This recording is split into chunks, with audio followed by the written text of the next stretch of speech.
Welcome everybody. My name is Kim Chamberlain, and on behalf of the Facebook group Channeling Development and Spiritual Growth, I have the great pleasure of being able to interview experienced channelers. And today we have with us Jenny Geelan, and this is a special interview because Jenny and I were the original people to set up this Facebook group back in 2022. So welcome, Jenny. It's great to have you here. Thank you, Kim. It's lovely to be here. Oh, so good to speak to you. So give us an overview. Who are you and what are you about? So I am many things. I'm a creator. I'm an artist. I'm a channel. I work as a healer as well. I'm currently studying psychology and counseling to sort of set up a more holistic practice, although I have been working as a medium for over 35 years now. I also channel regularly, various groups and in various ways, which we'll get into. I love my connection with everything that is beyond what our six senses, basically. So I've just continually throughout my life been a student of all of that. Yeah. It's never ending, isn't it? Never ending. Yeah, the more you know, the more you realize you don't know. Exactly. And you can't stop, can you? No, you can't stop. All right. One of the groups I had that went for many, many years, and our saying was, once you know, you can't unknow. True. Yeah. True. You can't unsee things, can you? And yeah. Yes.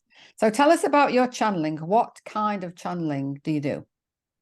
Well, my channeling's kind of evolved quite a bit. Like most people, things just used to come to me without me knowing how or why.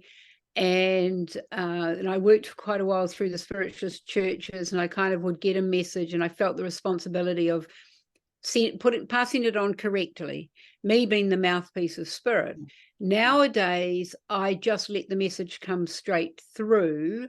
I'll often hear myself say something and think, oh God, as though I've never heard it before, but it comes through my being. In a formal way, I channel a group. They call themselves Javal, and they're a collective. And for that channeling, it is pure trance channeling. So I go away and they take over my voice box, and they kind of animate my body a bit. We've asked them a lot about where I go and what happens, and they've explained that to us. They've explained the place that I go to. They've explained where they come from, their connection to the earth. My friend and I do it, and he's known to them as the questioner. So we have a large book, and we write all our questions out, and we pose them to the collective, and they answer them, and we have a conversation. And usually it lasts between sort of, 20, 25 minutes, pretty much. And then they seem to go away, and I come back, and I'm back into the room. I have no idea what they say until we listen to the recording. Wow. Yeah, That's so it's amazing. quite exciting, really. And they're quite interesting, and they have a completely different way of talking than I do. And I just trust them fully. It's amazing. But now I also find when I'm talking to people, clients, or even with friends, I can feel them around my shoulders. They kind of make me twitch a bit, and I can feel them as they come close, and they'll come through, and I will stay present, but give their advice. Wow. They're very benevolent. They're amazing. They're very amazing. But aside from that, I still can sit down at any time and just write for anybody, and out will come a whole lot of wisdom for that person that I have no knowledge of. It just comes out, and I just sort of pass it on.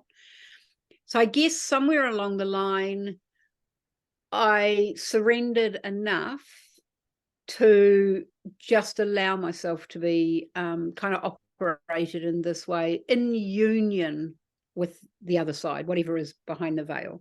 Yeah, it really is a partnership. And do you channel art as well? Yeah, I do. So my art, I work with oil paints, and most of my art, no matter how big the painting is, will come out quite quickly. I sort of lay all my paints out, and just whatever colors take my eye, that's what comes forward. Sometimes I write on the canvas in charcoal, and I can't read it. It's just writing, scribble writing, or whatever, spirit writing. And so there's always messages beneath the painting. Oh, wow. And healing goes into the painting, and a lot of so I don't, it's a very strange process. It's quite hard to describe because I don't feel directed. It just happens. I just do it. And often I'll finish a painting and I'll call my partner and I'll go, oh my God, look at that, but look at, as though I haven't done it. So it's quite a joy, and it's quite a playful thing to me. And my paintings now, you know, there's in Germany and Australia and America, just all over the place, and New Zealand. Wow. And people usually just see them and want them. There's just a connection. Yeah. And the collective that I channel have told me many times that they're working with me with the art, and the art and the purchaser find each other. But I have had people stand in front of the paintings for a long time and not quite know why they're doing that. So I just think it's infused with whatever is needed, as far as I can see. It's just whatever's needed. Yeah, they can feel the energy probably from the painting. Yeah. They don't necessarily can articulate that, but it's there. It's a tangible thing. Yeah, I mean, energy doesn't always have words, does it? So it's hard as a human because we're very limited in how we can describe things. So I can understand that. You have a kind of sense of it, don't you? But there's no words to describe it. No, exactly. But, you know, I've had people in the galleries just stand and stare at my art and not know why. And I don't say anything because it's their experience. You know, I don't explain, or, you know, I don't put my interpretation on any of them. They've got quite broad names because I think it's a personal thing between the person who purchases it and the painting and the energies of the painting. Yeah, true. And I do a lot of writing. I do quite a lot of writing. I've got so many notebooks full of writing. That's just come from all over the place. What do you do with your writing? Nothing yet. Nothing yet. But I know somewhere back here is something. As soon as I said that, something's going, well. Not yet. Yeah. It'll be put together somewhere, though.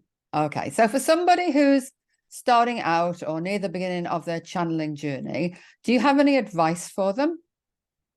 I would say personally to possibly start writing. You want to feel safe with the process. You want to feel a little bit of control to begin with till you get used to it and can safely just let it flow and happen. Speaking can be hard for us, you know, as you know, when we hear our own voice and we know other people are hearing our voice, we can put all sort of self restrictions on it. You know, am I right? Is this right? But if you're by yourself and you just start writing stuff out, nobody ever needs to see it.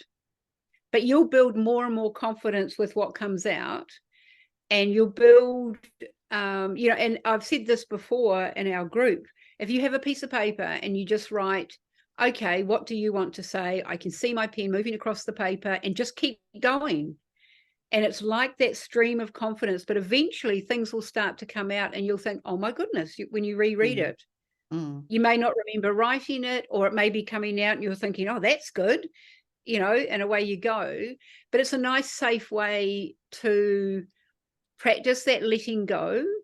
And I, you know, very, very early on, sort of even in my teens, and I would write, I'm not sure if I'm doing this right. And then something would come out.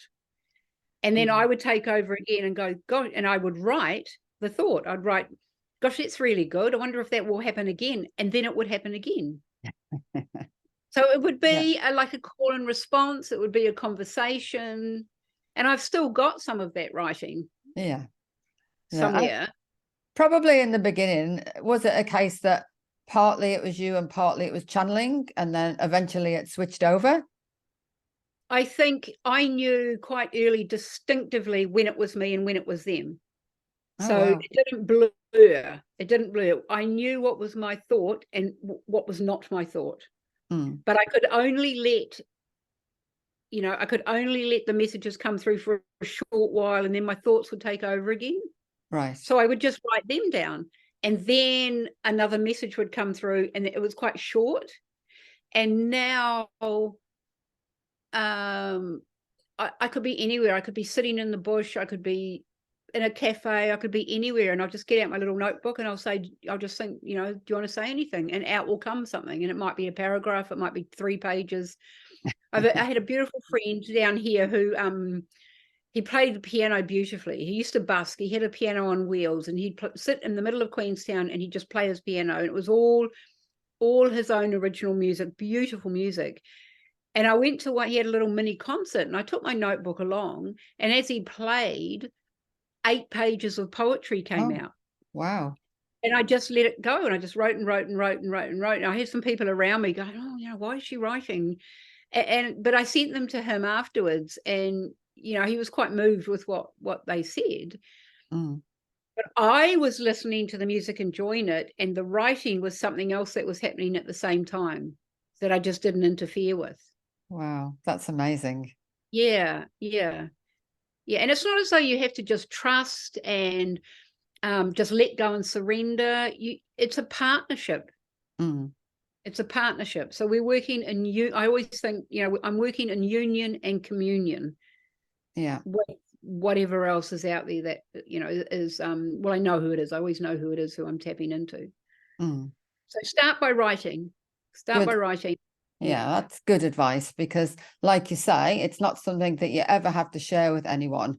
You can, but you don't need to. And while you're building your confidence and using your training wheels, and I mean, I started off doing that a number of years ago, and I had a whole notebook, but I didn't take in what I was writing down. And it wasn't until I read it afterwards I thought, oh, wow. Yes. I know I didn't write that. That didn't come from me. Yes. I don't know that. Yeah. Yes. And it's also very obvious, and you would know this too, in the phrasing. Yes. The choice of words. So often it'll be words that I don't use. Yeah. And that's a good sign that you're channeling. And they might use different words or different ways of saying things, or mine are quite formal. They don't say things like didn't. They would say did not. And that's not how I speak. Yes. And I've heard lots of channels who will say greetings, dear one, and and a lovely goodbye, and mine are just in and they're out. They're there for the message, and it's kindly and it's lovely, but they don't do greetings that we would do. Yeah. It's just what they're like. Yeah, just how you get the information. Okay. Thank you, Jenny. That's wonderful. I mean, for me, that's a lot of food for thought for me. And I really like that part about what is it, light codes that you put on the paintings before you start. I'd never thought about that. That's quite amazing. And a lot of people are probably tapping into that. So do you have a website that people can have a look at? My art website is being built at the moment, but I do have jennygeelan.com. Yeah. That lists all my things. I have my Intuitive Wellness Facebook page, and I have Jenny Geelan Artist Facebook page. Great. Okay. We'll put those all below in the comments. But thank you so much for your time. It's been very useful. And it's so lovely to speak to you again. Thanks, Jenny. Yes, you too. Thank you so much. All right. See you later.